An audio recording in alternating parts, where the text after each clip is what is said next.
Hello, everyone. My name is Randy Harrington, and tonight I am going to bring you the saga of Doug Bilby.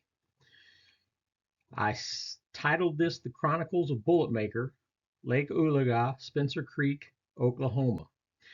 And this gentleman used the name BulletMaker on the forums that he belonged to. Now, I met him in 2006, and as you guys, many of you guys will know that my main encounter happened in February of 2006. So I was heavy into entering forums and talking to people about Bigfooting, uh, in that year directly after my encounter. So uh, I found out about Doug because somebody was talking about some pictures that he claimed to have. And so I went to a hunting forum that he had been subscribed to, and he had been commenting on this hunting forum for several years. And so I did a deep dive uh, on the post that he was making on this hunting forum. And apparently he sold hunting leases on his property where gentlemen would come in, and women would come in and hunt for deer and turkey and stuff like that on his property in Oklahoma by Lake Oologah. So I did a deep dive on the forum that he belonged to, and he did a lot of posting in the strange and unusual encounters. And of course, he would go in there and talk about Bigfoot and stuff on his property. So, if anybody has learned anything about me at this point, I do I look for red flags. I went back at least 2 years on all the posts that he had made, looking for anything that would tell me that the the gentleman is being untruthful or trying to deceive, and I didn't get any of that from him. He just was telling the stories and saying, "Hey, this is what happened. This is what I've seen. This is what other people have seen on my property." And and he was talking about some pictures.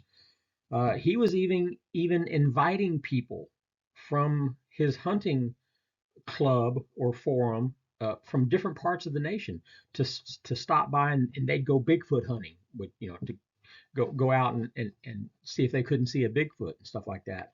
So so I also figured, somebody who would invite somebody from several states away to incur the expenses of traveling to that location to go out and sit in a tree stand in the hopes of seeing a Bigfoot on his property. I mean, I wouldn't think that other hunters would take too kindly to anyone playing tricks on them.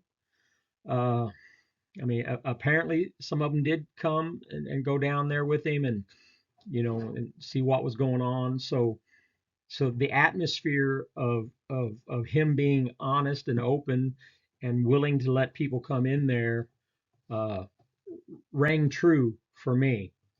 So I contacted him, told him I'd like to see his pictures, told him about my encounter and that it was in Oklahoma, and that I'd like to see his pictures. And he said he wasn't going to send them online or put them online because, he was a little leery of them getting stolen and spread around and stuff like that. But he said he'd be happy to show me, if I came down there. And I only lived 3 hours from him, so I went ahead and went on down there, and I met up with him. Now, this picture you see here, see that big wooden footprint that he's holding? I bought that for him on his birthday. So of course we became friends. But I bought that for him on his birthday, and he had me take a picture of him. And every picture that you ever take of him, he's holding that rifle. He gonna make sure that he's got a gun in the picture. Yeah, he was funny.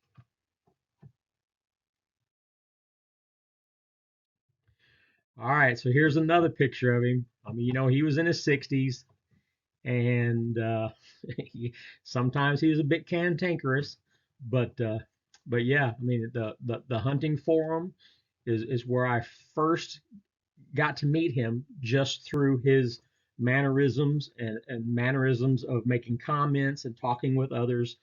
I had nothing to do with that, just was reading about him. So that allowed me to see how he interacted with others, and it was interesting. So then I went down there to meet him.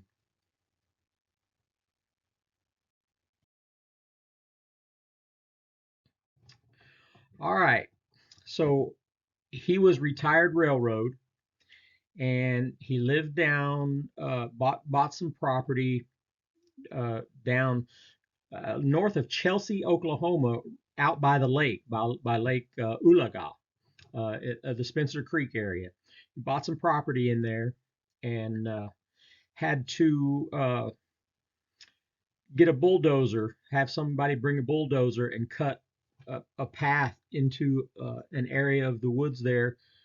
And at the time when he first bought the place, all he could afford was just to move a camper out there. So for a while, he lived in a camper on this property. So let's, I guess, take a look at the property. All right. Well, first, here's the game cam picture. Now, the one on the right is a picture from a movie. So that's just the back of a Bigfoot that had been made up on a movie. The picture on the left is a game cam picture that Doug got on his property. And it appears that, I mean, this is what he believed. And so it's the back of a creature going up the creek bank. And I can kind of, if I look hard enough, I can kind of see a channel going down the rounded back, and you can see a shoulder and a tricep over there to the right. Uh, so see, I'm going to draw these pictures over here to the right. That looks like a shoulder and a tricep maybe. And you can see a possible line down the middle, like maybe a backbone channel. But it's very rounded over. He's assuming that it was hunched over as it was going up the bank, the way the camera captured it. So I don't know, I can see that a little bit, but of course it's not super clear. So later I will show some pictures of me investigating the area where this was found. So the next picture was his second picture.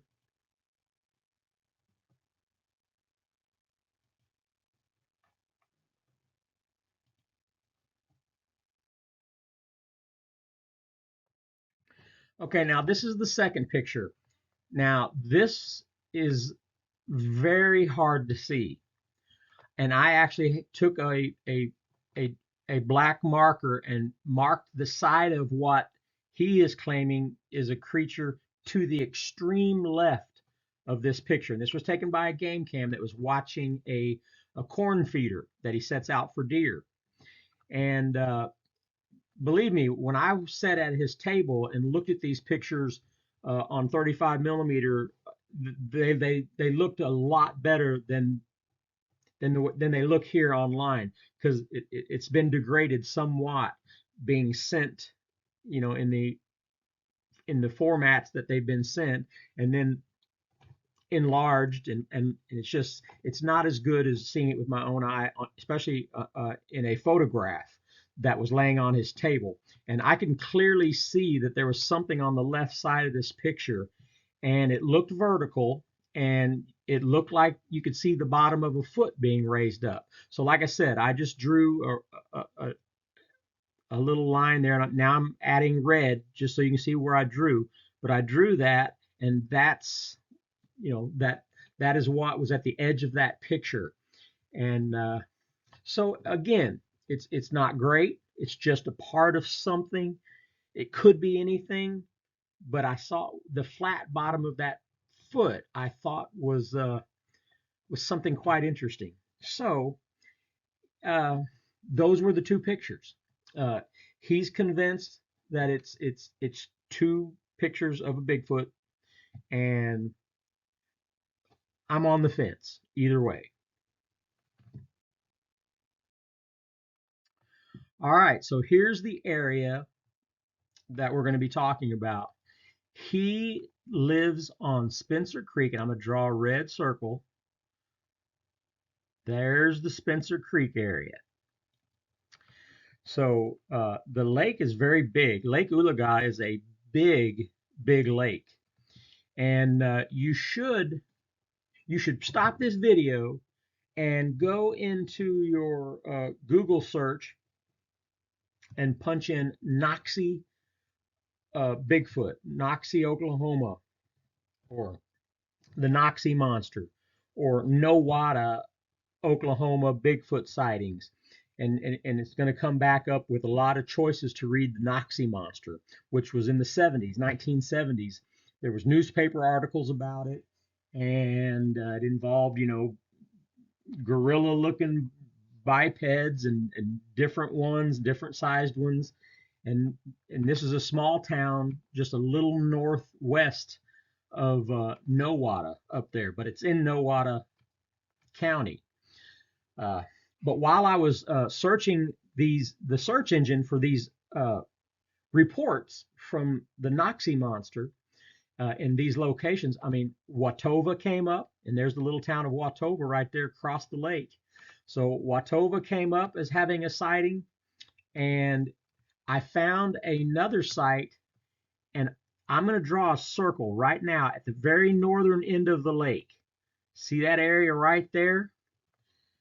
I found a brand new story about something happening right there. So let's go to the next picture.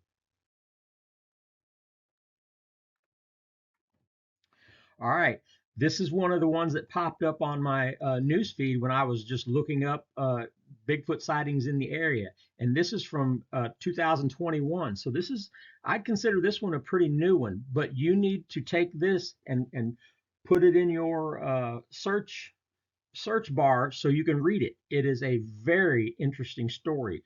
Well, the guy seems very educated. And it shows locations, and it's at the northern part of the lake. And you just need to read it. He and another boy and some other people were Boy Scout camping, and they have the opened in pup tents, and he said one was tapping on the lantern that they had hanging in the tree, like 8 foot up, and so that's just one little part of the story where it jumped a fence, and there was a total of 2 or 3 different sightings, and it was at the northern end of the lake, the same lake that I'm talking about right now. So do yourself a favor, stop this and read that story, find it and read it, because you've got to have the whole picture of what's happening around this lake if you want to get a better understanding of what I'm going to be describing to you around Spencer Creek and the likelihood that indeed there are Bigfoot creatures there. All right, here's an overview of Doug's property. The lower yellow circle is the little bitty spot in those woods where he dozed out a spot that he could get his camper into way back when. And the yellow circle, this is from Google Earth right now. So it's been built up quite a bit. When I was there almost 20 years ago, so certainly you have to expect quite a bit of changes from then till now. And his story begins when it was even before then. So, pretty rough area. But the upper yellow circle there is a field that we called the Hidden Bean Field. And I'd say it was about 8 or 10 acres, 7, 8 acres. I'm not good with land sizes, but it was surrounded by trees, and on 3 sides it was surrounded. The creek wrapped around that field, so it was a good area. We called it the Hidden Bean Field because you had to drive through a gate and go along some woods on another field and then cut through to get into this field, and it's completely surrounded by trees. So that's a lot of times that's where I would camp or park my vehicle and then go into the woods, back in this other area from that location. But I would use that field a lot as my base camp area. All right, let's move on. All right, now here is his homestead. And of course, that's what it looks like now.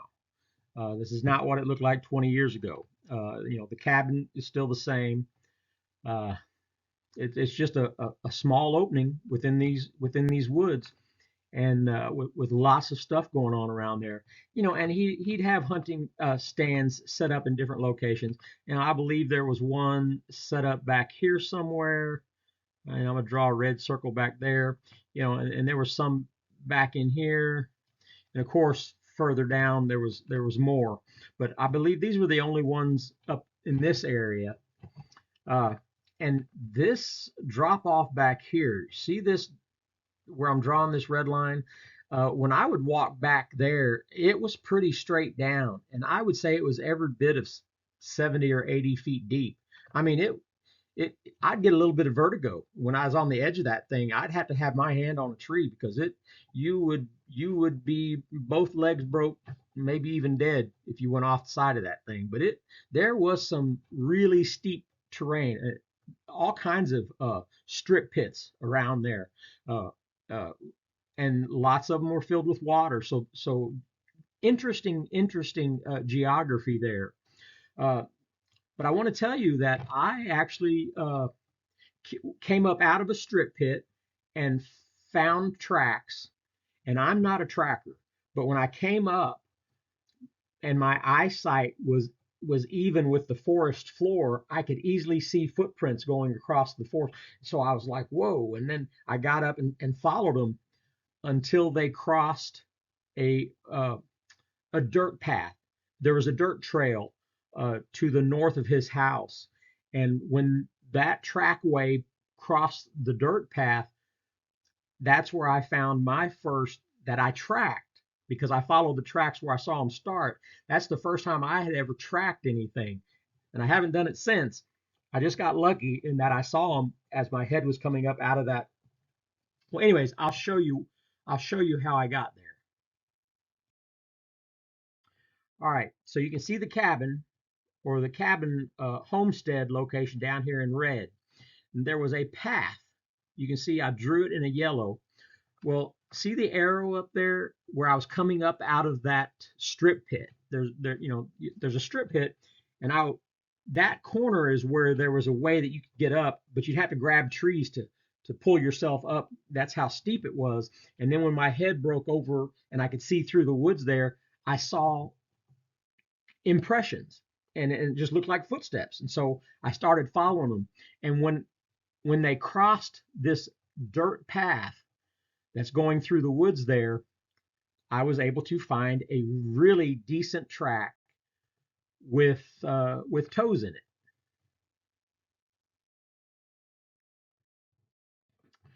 All right, so here it is, and you can see how fresh it is. It's got green grass compressed into the track. I mean, I don't know how fresh you could say that is with the green grass still bent over into the track. But I feel like, I mean, maybe it had just happened, but I can't know for sure. So here I drew an outline of the print next to a dollar bill, and the dollar bill is 6 inches. So that's just shy of 3 $1 bills in length. So I'm going to say 16 inches, maybe 17 inches. But that was the size of the track, and it had toes. So it was very interesting. But I did cast it, and of course, I gave it to the homeowner. There I am. Rule number 1, don't mess with the track. But I was picking some of that grass out of there so that I could get a better cast. But indeed, I wouldn't do that now.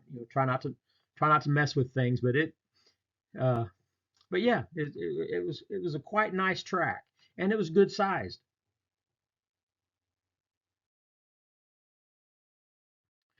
All right, and there it is casted, and there it is pulled up, and it's sitting on a shelf in his house now.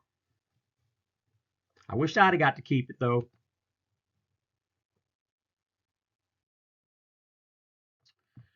All right, now here's where we're going to get into some of the stories that he related to me. And one of them is that he had a neighbor who lived in Tulsa but was renting ranch land adjacent to his land.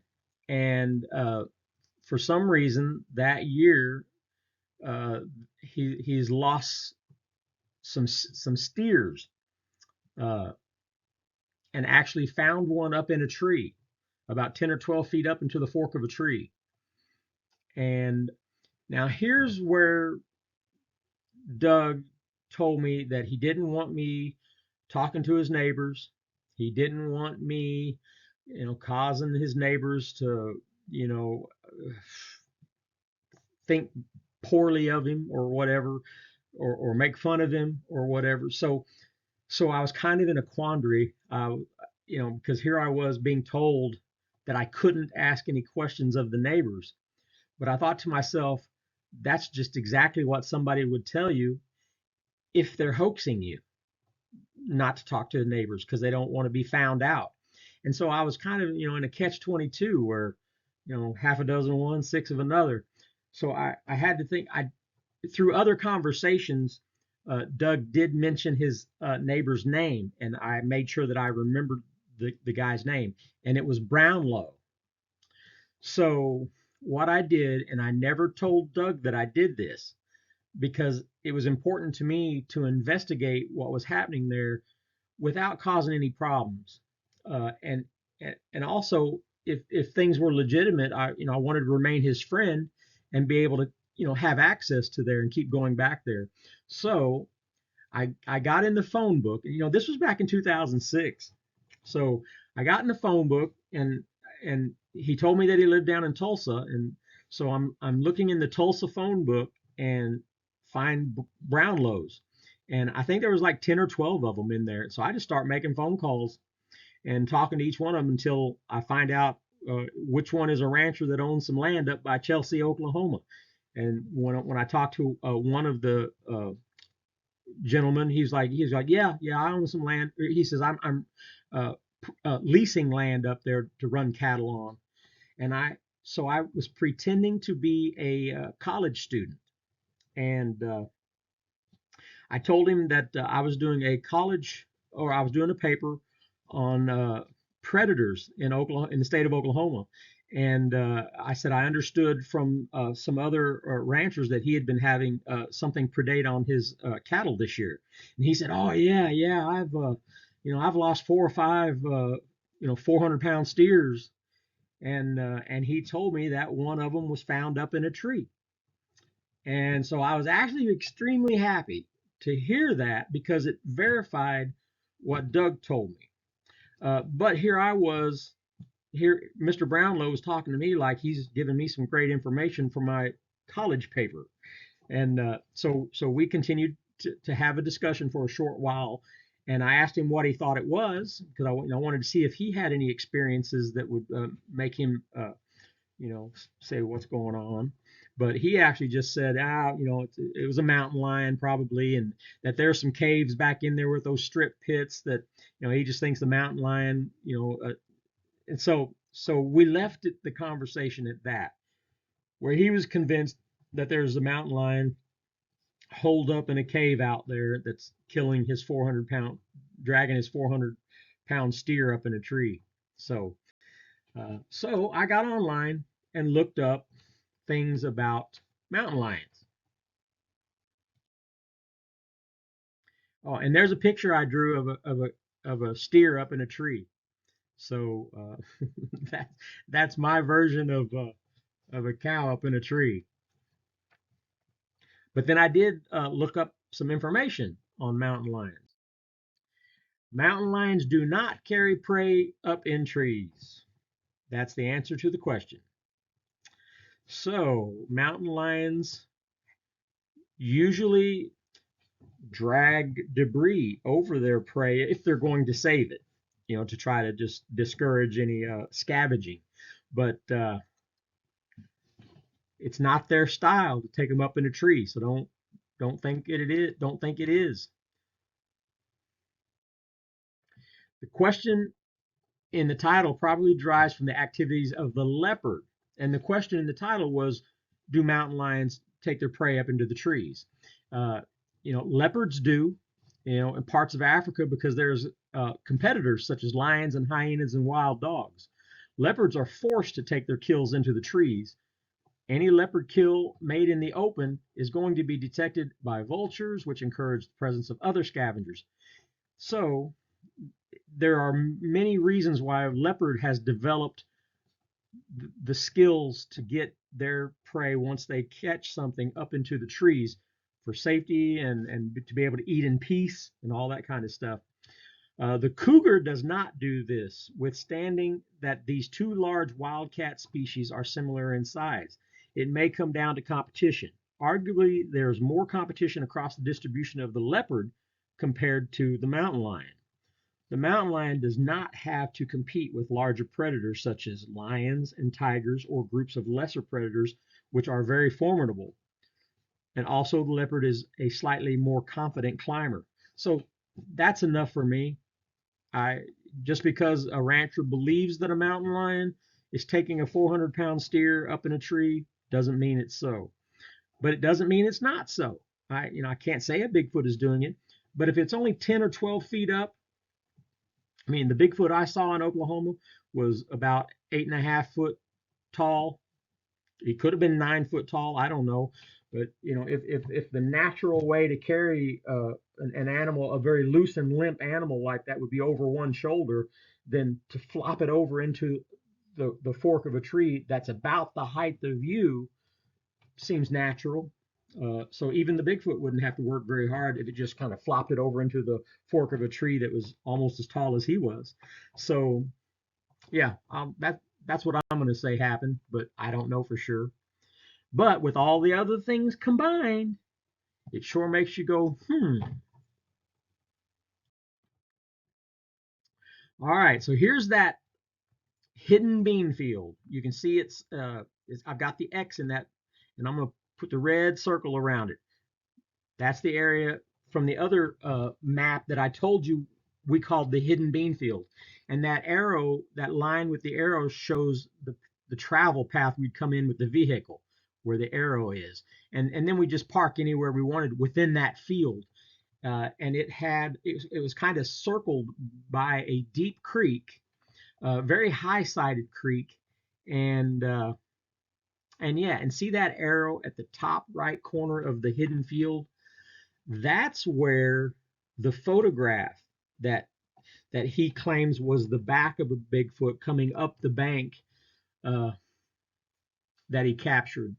So I think we're going to be going into that photograph here next. Oh, nope. Here is a picture that I drew of his son. He and his son-in-law, Bart, and I did speak to Bart about what he has seen out there when they were hunting. They went by, Doug has a Kawasaki mule, and so they were going to that tree stand, which is at the back corner and into the wood line from the hidden bean field.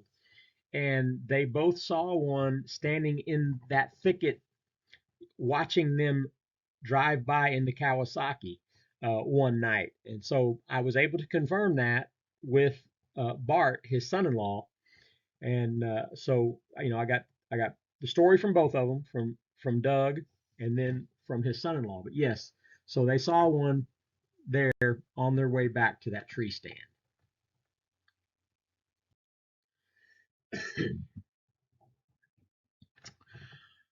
All right, so yes, once again, the arrow, where I've got the arrow at the top corner of that bean field, That's going to be where the game cam photo was taken. So we're going to get into that. Okay, here's the picture at the top left corner. That's the picture that was obtained.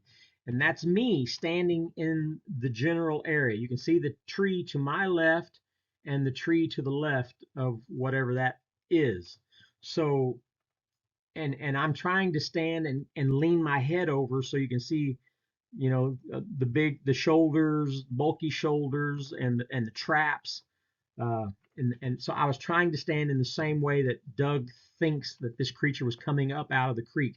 There was a trail going at an angle up that bank that goes at an angle to that corner of the field for something to come from that creek into the field.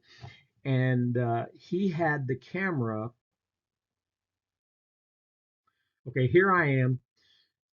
He had the camera strapped to that tree right there with a bungee cord. So it was facing down into the creek. And he thinks when the thing came up through here that it brushed against it and it turned because it was just on a bungee cord, and snapped a picture of its back and caught a picture of that tree and the big hulking shoulders and back of his head.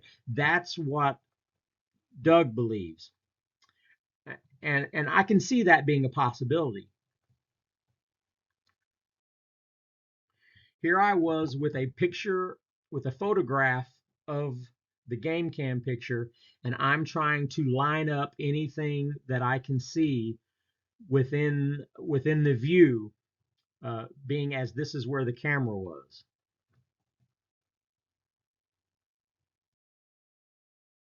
And there's BulletMaker, Doug, looking down at me. We had a third person there that was taking some of the pictures. It could have been his wife. I don't remember. All right. Now, here's going to be one of my stories. I'm going to draw a red line around the hidden bean field. One time I went down there, and our plan was to hang a live chicken up for bait, and he and I were going to spend all night in a tree stand and see what we could come up with. So I'm going to draw a red square where I parked my truck in that field, and I had a little Honda generator that was very quiet that was sitting by my vehicle, and it can run like 12 hours on a gallon of gas. So I had a cord running from this all the way down to a tree stand, and I spent about 2 hours setting up spotlights in various locations in this area. So I'm gonna put like 6 or 7 spotlights up in the trees. I had an extendable ladder that I could raise up to 16 feet, one rung at a time, and I put spotlights and strung cords to each one of them, and a light switch up in this 16-foot tree stand with 4 sides and a roof that we were going to be staying in.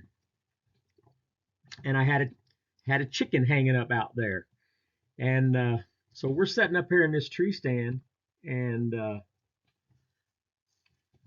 we're getting tired. It was a chilly night. Hadn't had a whole lot of activity, and I had the chicken hanging by its feet. It wasn't very nice. I think about it now, and not that I wasn't very, probably, it's probably just cruel to hang a chicken up by its feet. But I was young and dumb, and so I had that chicken hanging up out there in the middle of all those spotlights, and we were up in the tree stand, and by 2 or 3 o'clock in the morning. Well, you also got to understand, Doug was an older guy, and he was heavy. To get up in these tree stands, I mean, you got to understand, he's not trying to trick anybody, because that's a lot of effort to go through for a joke. He's not joking. He's seen what he's seen out there. So go to my Facebook page. I I posted a bunch of comments that he's made over the years about the stuff happening on his property there. It's some pretty good stuff. Well, anyway, so we're up in this tree stand. It's 2 or 3 o'clock in the morning. I think it was 4 by 6. It's about the size of the floor plan in this thing. So we're both in there, and he's already fell asleep. He had a night vision camera. It wasn't thermal, but it was like a generation 1 or 2, a really high dollar at the time, night vision. So we're up there, and I'm drifting. He's already asleep. I'm drifting off to sleep. I kind of lose track of my plug-in. It was one of those multiple plugs that had all the spotlights plugged into it, where you just hit the switch and you could turn everything on at the same time. The generator was just left running way out there by my truck. You couldn't even hear it where we were at. So we're setting up in there, and all of a sudden, like 2 or 3 o'clock in the morning, I'm jarred awake when I hear that chicken clucking. And I was like, whoa, and I start squirming around looking for and of course that makes Doug wake up, and he's getting all excited, getting his thermal camera, not thermal camera, but night vision camera all, and all of this chaos is going on. I'm trying to find the controller, and when I finally hit that thing, bap, bap, bap, bap, bap, all these lights come on. I mean, it lights those woods up and that whole area like a baseball field. I mean, it was bright. We were just shocked. And there's that chicken just standing there. It had come untied. Nothing was taking it. It just came untied, and then it clucked and flopped as it came untied and dropped to the ground. And so that was the extent of what happened there. Except for the next 2 nights that I was there, I kept hearing a rooster. So it wasn't even a chicken that I brought. It was a rooster. I stopped at a friend's house and bought it for a few bucks, and it didn't have a tail on it, so I just assumed it was a chicken, but indeed it was a rooster because we heard it crowing for the next 2 days. So that's my chicken story. Now let's move on. All right. Now here is a picture of the little one that he saw from his camper. Now remember, he had a friend with a bulldozer cut a road and a little path in the middle of his woods where he moved a camper. And the story that he told me is that it was raining pretty hard one night, and he had a hole dug that the bathroom stuff would go into a hole from his camper, but he said he would just pee outside most of the time because that kept the hole from getting filled up. So he just opened up the door to relieve himself, and he said there at the edge of the woods was this critter hunched down on his haunches with his knuckles on the ground, just looking at him. And he said he was just as shocked. He said the little one must have been shocked because he was shocked, and he's standing there at the door, with his chunders on, like he was about ready to go to the bathroom, and then he froze because there it is, down there on the ground looking at him at the wood line. And I'm just saying, I'm just telling you the story of how Doug told me the story. He said that his gun was just inside the door, and he said he wasn't grabbing the gun to shoot it. He said, I was just grabbing the gun because I was scared. So he said I just kind of moved to get the gun, and he said the rain was hitting it in the head, and its hair was parted in the middle because the rain was hitting it so hard. He said its eyes were yellow, and he could see a slit in the eyes like a cat's eyes. So that's neither here nor there. That's his story, so I don't know. So Shane saw that little one out at the 400 who said its eyes were gold or silver or gold or something like that. So who knows? Maybe they do have eyes like a cat. I don't know. Well, anyways, so this is the first time I heard somebody say that their eyes look like a cat's, yellow with a slit, and the hair was parted. And he said when he reached to get his shotgun, which was just inside the door there, he said it took off. He said it just was gone. It was just gone. And he said, man, he said, if that thing would have come towards me, he said He said it would have been on me like you.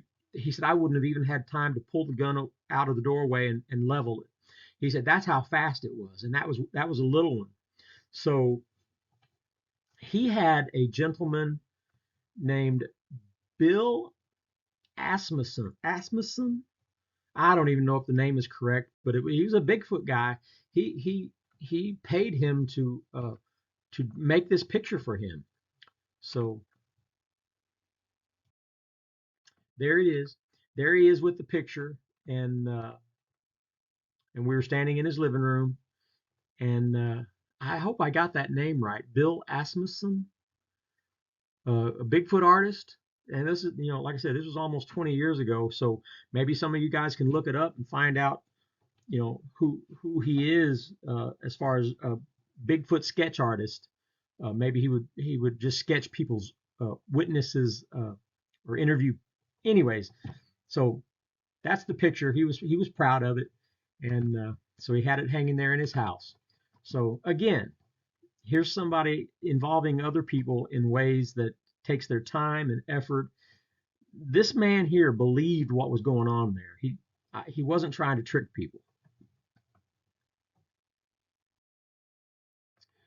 All right, so let's get into a few of the stories that I do know around his property.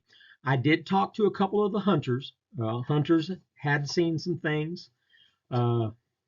So when he first moved there, and a couple of these stories are only told to me by Doug himself. So I can't say yes, they're true. I'm just telling you these are the stories that he's told me. He said that when he first moved there, there was a guy on another property, back across the way, who had lived there for a long time, and he told him a story from when that man was a boy and his dad was down there working on a tractor by one of them steep drop-offs. Remember I was telling you how steep that drop-off is into that strip pit, that mining strip back there. And he says they were down there working on a tractor and they were getting pelted with rocks. And when he was a boy, and he asked his dad or his grandpa, whoever was working on the tractor, what's throwing the rocks? And the grandpa said it was those screaming monkeys. He called them screaming monkeys. So that's an interesting story for sure. Another neighbor thought there were Indian burial grounds because he said that he saw an old Indian looking in his window one early morning. To him, it just looked like an old Indian with long, shaggy hair. And so that neighbor believed that there must be some Indian burial grounds around there. So I don't know, long, shaggy hair. Maybe it wasn't a specter or a spirit being. Now there was a hunter that Doug had to get in his Kawasaki mule and go in after dark to go get, because he didn't come back out at dark time like he's supposed to. And they sign papers and say what stand that they're going to, so that Doug knows where they're at. So when this guy didn't return, he gets in his Kawasaki mule and goes out there. Sometimes he'll go out there and somebody will be cleaning a deer or something, and so he'll just give him a hand, but he didn't know what was going on. Well, anyways, so he intercepts the guy on his way out there, and the guy's running up the path back to the house after dark, and he ended up staying in the stand until he knew he couldn't stay any longer, and then he just hit the ground running, and that's when Doug intercepted him. But he claims to have seen one came out of the brush and snagged a turkey that he had just shot with a bow and arrow. So maybe only having a bow and arrow certainly doesn't make you feel as safe as having a gun. So maybe maybe he was going to sit there until Doug showed up with his Kawasaki mule to get him. But at some point it started to get so dark that he just realized, I can't stay here any longer, and jumped out of the tree stand and was gone. But yeah, that's an interesting story. Another hunter that I did talk to, I don't know if his name was Craig or not, but on the very north side of the field, he was able to watch one through his scope walking across the field. But yeah, and then Doug told the story of one guy that came walking out, and there was a Bigfoot sitting in the wood line by a brush pile, sitting motionlessly. And if it wasn't for the Bigfoot's head turning to slowly watch him walk by, the guy probably said he would have never seen him. But he saw the head turning as he was walking by this brush pile. I saw a part of the brush pile turning to follow him, and it was the head of the Bigfoot sitting there. So just goes to show you, and Shane and I have had to where they, they do sit motionless, and they do. He's describing behaviors that we know of that are commonly known at this point. So now there was one particular one that Doug tells me that he called the basketball player. He said it looked like a professional basketball player, very thin but muscular and tall, and he just said it looked like a basketball player. So that was his description. Every time he'd talk about that particular one, he'd call it the basketball player. And he did have a pretty good story about it. He said one time he was up by stand number 6, which was up behind his house, and he said he could see something coming down the fence line, and because the trail it winds down along this fence, and he said it was the basketball player one, and he said at some point the basketball player must have caught a smell of him or something, because it stopped and looked up towards the tree stand, and there was Doug sitting up there trying to be still, and it saw Doug, and he said it dove into the brush, but he said, I don't know if its hand got caught on the ground or what, but he said it ended up doing like a cartwheel. He said it cartwheeled into the brush. He said, I think it was trying to dive, but it turned into a cartwheel. So that's an interesting story. And now here we go, 4 or 5 years of the last time I was at BulletMaker's place. I got a friend on Facebook who told me about seeing one on Spencer Creek over there closer to the lake. And so we are going to talk about what this gentleman has seen. Okay, there's the hidden bean field, where that was the center of most of my activity there. And there's where Spencer Creek weaves around through the woods all the way back to the lake. So let's take a little closer view. All right, so there you go. Now over here on the left-hand side, there's a dirt road. As a matter of fact, where it hits Spencer Creek there, you can't cross. The road ends, so you can only come in on both sides, but there is no bridge there. So anyways, so in this little field, you can see where that's where he had a vehicle parked, and he and a friend were frog gigging. He said they were frog gigging on Spencer Creek, and this whole yellow serpentine line is Spencer Creek. So I don't know how far back they went up frog gigging, but he said, he kept hearing noises like they were being followed. And so, they came all the way back to where the vehicle was, and it just kept hearing something, not too far behind them, but never showing itself, just following them, but staying hidden. And so he gets back to the vehicle, and he and his buddy were on one side of the vehicle, taking their, wader pants and stuff off, for their frogging supplies, and whatever it was came up out of the woods on the other side of the vehicle. And he said, I could hear it over there. And he said, so I shined a light over there, and he said, and there it was. He said it was a Bigfoot. And he said it took off running north down that gravel road, and I'm going to draw that arrow where it went. From where they were at the truck, he saw it run down that road, and he said when it got about 50 yards or so down that road, it stepped to the side, put its hand on the tree, and looked back at him. And at that point, it was on all fours. And when it got to that tree, it stood up and looked back at him. and he said he could see its hand on the tree, and it said its hand looked like a boat paddle. He said that hand was so big, it looked like a boat paddle. And he said he said the Bigfoot looked like a basketball player. And so when he said that, I'm like, holy shit, that's exactly the way Doug 5 years before was describing one as looking like a basketball player. Well, anyways, so this new friend says that after it stood there for a moment and then it cut back into the woods there where that other yellow arrow is. So just lots of the area is rich with interesting stories, and this was the first time I got a second witness that almost corroborates a first witness with separated by several years by describing it the same way in the exact same area. So hey, it's at least interesting.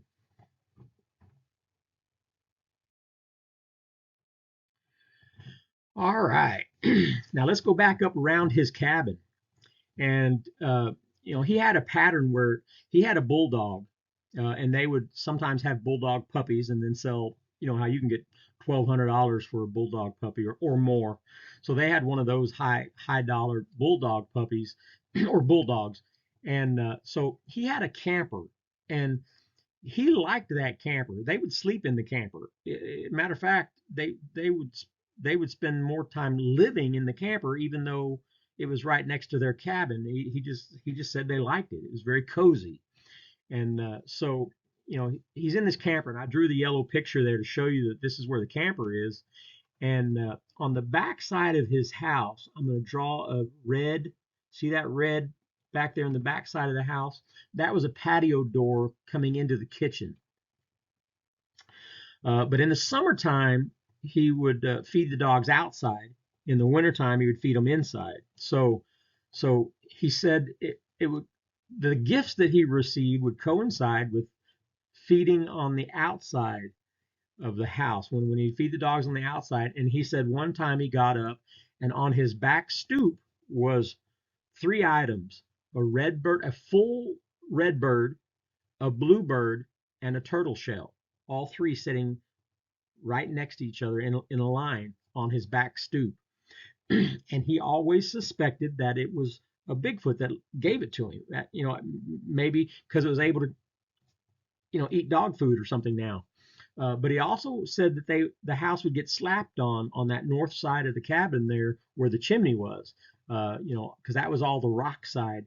And he said they'd come up and slap the chimney side, and he wouldn't know why. But that was kind of interesting. On the back side of that little pond was quite a big blueberry patch. So maybe they were coming up there for the blueberries and things like that.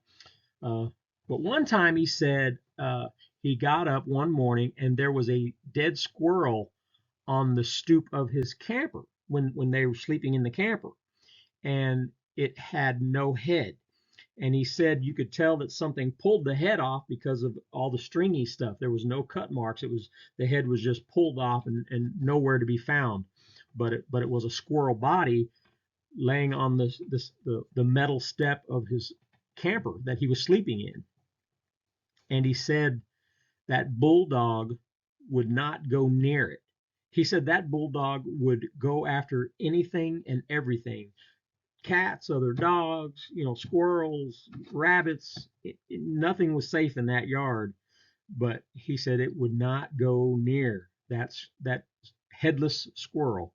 And he always suspected that since it was headless the way it was headless, that it too was some type of peace offering or gift, in exchange for whatever they were getting from him. Who knows? Could very well be true. We hear all that kind of stuff all the time. Who knows? All right. Here's a little trailer that I made back then. That's a little 4x6 trailer with a door that opens on the back side. I could pull it with my ATV. And so I would use that down there when I would do research, and I could pull it on a trail all the way down along the creek when I wanted to sleep in it.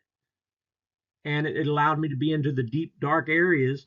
And I would have holes in the side for my parabolic and a hole in the side to put my night vision uh, monocular.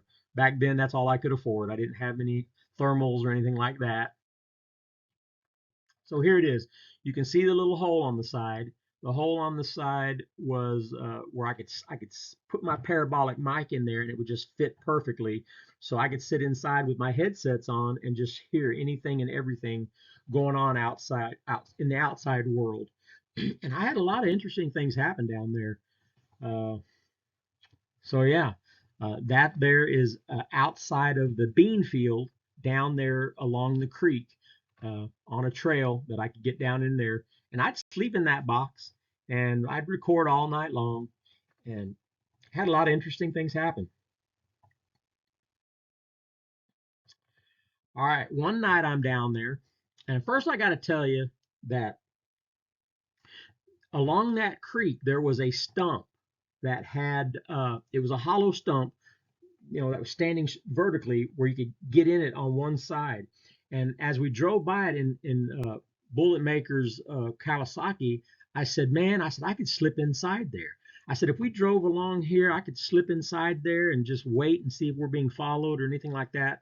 So one night we planned where I was going to, and I had a ghillie suit, so I put on this ghillie suit and we're driving around in the on his not Polaris, but his Kawasaki, and he goes by it real slow, and I just kind of slip out and drop inside this vertical hollowed out tree right by the creek, and he just keeps on going. Did we trick him? Hell no, but we thought it was worth a shot. And so I'm in there, and he goes back up to where the truck is, which is right by the hidden bean field, and we're just waiting. And I told him I'd give it about 30 or 40 minutes, and then I'd head back up that way. But after about 15 or 20 minutes, I'm sitting in there, and all of a sudden I start hearing metal being tapped, like something is tapping on a barbed wire metal post or something off to my. It was to the north of me, and I'm assuming there was fences over there somewhere beyond what I could see, but something was just steady tapping, and I'd never heard anything like that out there before. So I eventually just poked my head out of the log, and I was like, man. So I started coming out of the vertical log and started walking along the creek, and it stopped. But when I finally got back up to where a bullet was, he was like, did you hear that? And I said, yeah. I said, it was coming from way over there somewhere. And he's like, yeah. And we just and that was it. It was just one instance where something was tapping on metal, and then it stopped, maybe when it saw me. Well, anyways, I'm camping right there on the side of that creek. And the next morning, I wake up at about 9 a.m. And I've got my headsets in, and I hear that metal being tapped on at night, the same tapping that I heard the night before when I was down in that hollow log. And now I'm thinking, it definitely it's got to be a Bigfoot. And and I'm like, how can I go to wherever this is happening and see and try to catch it? So I slowly lowered. I lowered my little drawbridge, open nice and slow, and I crawled out on my belly, and I went over to the edge of the creek, which is maybe 15, 20 feet from me. And it was a pretty deep-sided creek, and my plan was to drop into the creek and then go follow the creek until I got close to wherever the sound was coming from. So I got to the edge of the creek, and I'm still on my belly, and I dropped down into the creek, and the tapping stopped. That told me that it had its eyes on me. And the moment that it didn't have its eyes on me, it either just stopped or decided, since I can't see him, I got to go. So I can't determine what exactly his behaviors was after that. I just know that the tapping stopped when I dropped into the creek. So it must have had its eyes on me. Anyways, that's all I can get out of that.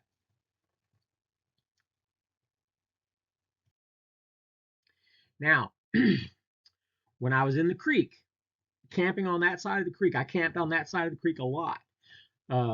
One time I was getting a lot of whoops one night, and I would hear one in the distance. I would hear one over here. I'd hear one over there.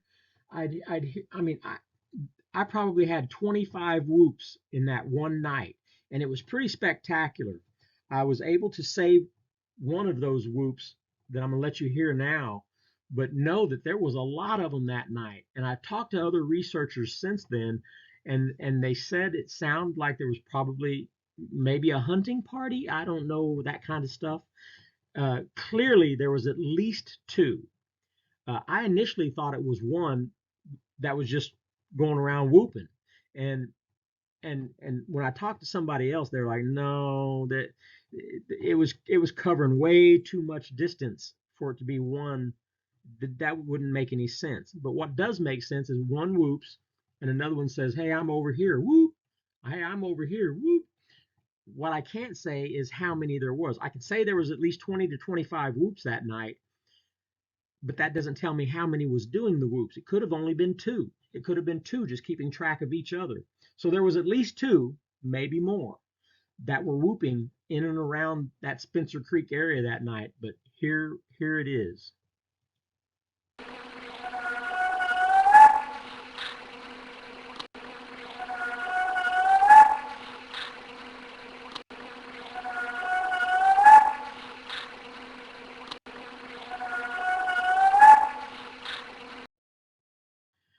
All right, that was interesting.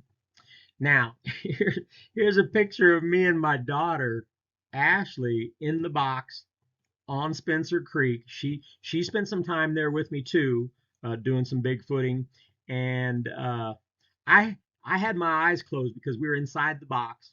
It's pitch dark, and I knew when I flashed the camera it was going to be a flash. So she had her eyes open, I had mine closed, so I wouldn't be blinded. Well, we got pelted with rocks that night, and we were actually this time we were up behind stand 6. I could get my four-wheeler in there, so we're behind tree stand number 6, uh, and we got pelted with rocks all night long. And I got up the next day and I started doing a grid, walking circles and getting bigger and bigger and bigger. And I was until I could find something. And here's what I found.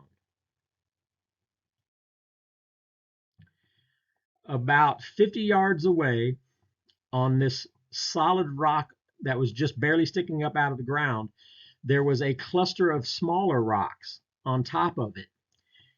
What I don't have a picture of, because my other Facebook page got hacked and half of every picture I've ever owned is owned by somebody else now. So I don't have all the pictures that I used to own, but those rocks fit together into one single rock. I was able to place them together like a puzzle piece, and you could see where they fit together. Something busted up a rock into smaller pieces. You tell me if that's not interesting, especially for the fact that we were hit with rocks all night long. So when you're hearing rock clacks, can they be busting up a rock? This tells me something busted up a rock to create a bunch of ammunition. That's how I'm going to interpret that because of what I found. So I don't know. You tell me. Very interesting. And of course, here's your typical tree bow on a game trail or whatever. Don't know if this is natural. Don't know if it's something done by them. I didn't examine the top end to see how it was secured. I just thought it was interesting that we could walk under it. Okay, now here I am, and you can see the trailer in the back. Uh, so I was clearly planning on using that trailer out there at some point. And you can see how little it is compared to the size of the four-wheeler. But anyways, I had caught some fish from the strip pits around there. I was going to use them for bait. And one of the plans that I was going to do is set up a new baiting system. Okay, you can see down there where the fish is hanging on a branch. See where I'm hanging it over the creek? And then in the side of the creek bank, and these are deep creeks. I mean, the banks in these things are 10, 12, 15 feet deep because it floods a lot. When it floods, it washes them out. And then when it retreats, when the water recedes, it leaves these high-sided creeks. So I was digging a hole, and you can see the game camera is inside that hole watching the fish. I thought that was brilliant. That way you can't see the camera, all you see is a hole. But you'd have to go nibble the fish in order to activate the camera. There I am threatening the camera person. I don't know. I was just posing. But anyways, so I'm hanging up the fish.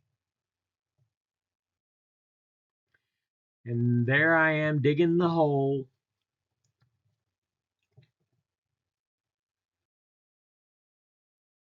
More hanging the fish. And I've got to admit, I did get a video that night of a raccoon pulling that fish up hand over hand. I kid you not. You could see his little hands reaching down and pulling that fish up hand over hand till it got a hold of the fish. So do not put things past a raccoon. They are wily, they are smart, and they got little hands. All right. Now here's an extreme pullout of the Google map area. See the little two circles over there in the top left-hand corner? That lower circle is the homestead of Doug, and that upper circle is the hidden bean field. So those are the areas that I spent a lot of my time. But I drew arrows showing this huge area that's about a mile square where nobody lives. So Doug and I think that, they don't particularly live where he's at, but they're certainly probably coming from that area to the lake. So they're coming back and forth in and around the lake and just crossing through his area. I mean, they may live in his area sometimes, but I don't think they necessarily need to. I think it would be smarter to get back over in here where you got, nothing to mess with you. You got these deep pits over here. Probably got lots of deer. So very interesting. All right. Now I'm going to tell you an interesting story. See the circle to the right? That's BulletMaker's area on Spencer Creek. Now that area across the lake is Talala. We met a lady at a restaurant. Now when he and I will go to a restaurant in Chelsea or anywhere else around there, we're talking Bigfoot. That's all we do is talk Bigfoot, and we don't care who hears us. Well, a lady heard us, and she wanted to have a discussion about it. She said that she was from Talala, which is just right across, and she had an interesting story to tell. I drew an arrow from Talala to patches of forest, much like the Spencer Creek area, but Talala is kind of right there in the middle of a field. So I don't know how big Talala is. If you say you live in Talala, clearly she was by some area of woods because of the stories that she tells. So I am going to go to the next picture. There's Talala again, and I've got arrows to other stretches of woods, especially that involve the lake. And here's her story. She lived in an area, and her husband was a truck driver. She's an older woman, so the stories that she told was from 10 or 12 years in the past. But she said that her husband was a truck driver and was often gone for weeks at a time, driving cross country. And she had a young teenage son at the time, And she said that she saw them all the time around her property. She said they had fruit trees, fruit vines, plum thickets, all kinds of berry bushes, and all kinds of stuff. So I'm assuming she was in one of these wooded areas close to Talala, because she said they had like 5 or 10 acres, and at the bottom, on the bottom of their acreage, there were some woods that she could stand on their back porch or back deck and see. There was a Bigfoot around dark time that would come out and eat fruits off the trees down there. And she said that it had a couple of youngsters with it. And she said I think they were twins because they were the same size and they were the same color. So, but she said one time, she said there was a road there that wasn't too far from the fruit trees that they would come out to eat at. And she said these two little ones would just be playing while mom would be eating her fill of fruit. And she said the little ones were getting a little too far away. And she said the mom was eating fruit, but with her free hand slapped her thigh. And immediately the two little ones ran back and each one grabbed a leg and was hanging on to her leg hair while she was eating fruit, all when she slapped her thigh. And I'm telling you, when I heard that, all kinds of things started happening in my head, because I try to say,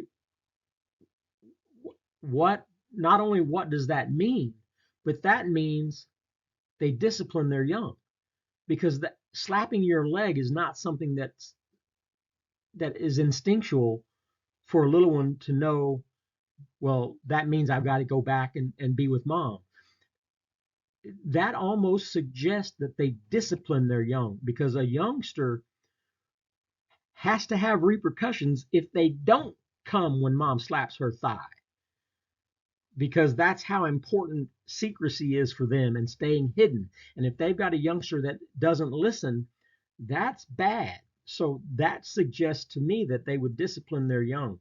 Of course, I'm just guessing by just that one action. But if that lady's telling the truth, that her slapping her thigh and the little ones ran back and grabbed the leg, I'd say they discipline their young. That's incredible if it's true. But she has more. She said that one time her young teenage son, I'm assuming he was 13 or 14, 13 maybe.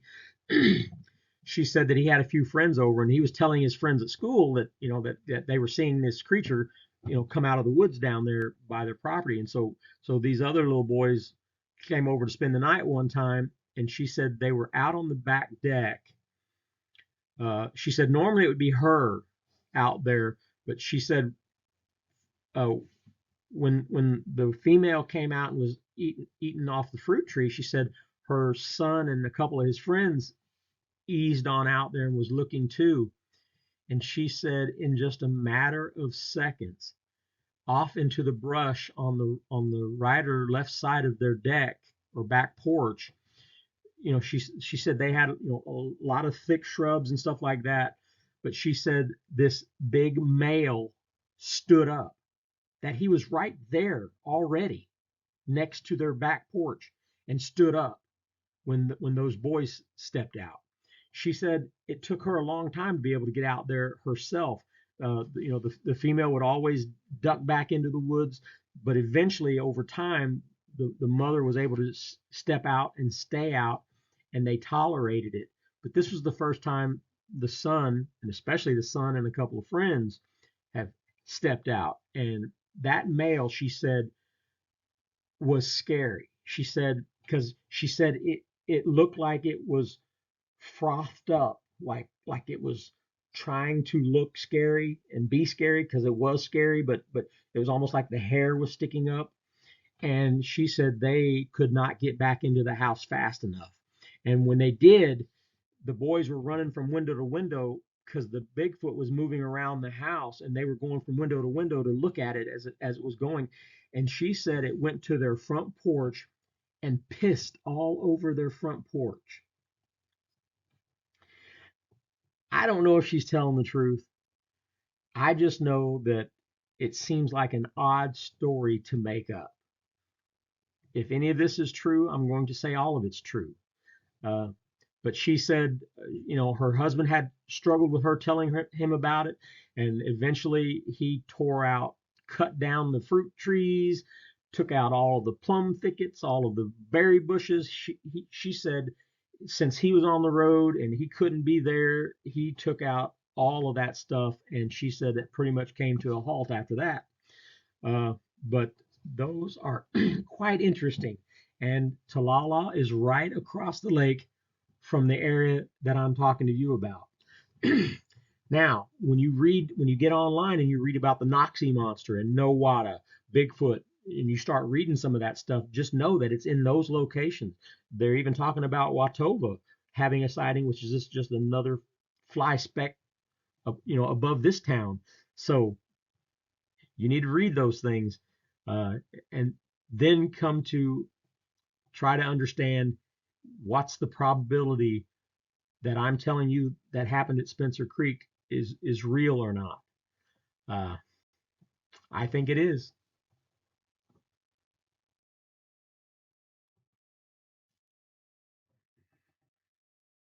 Thank you. Thank you for tuning in, and please subscribe and share.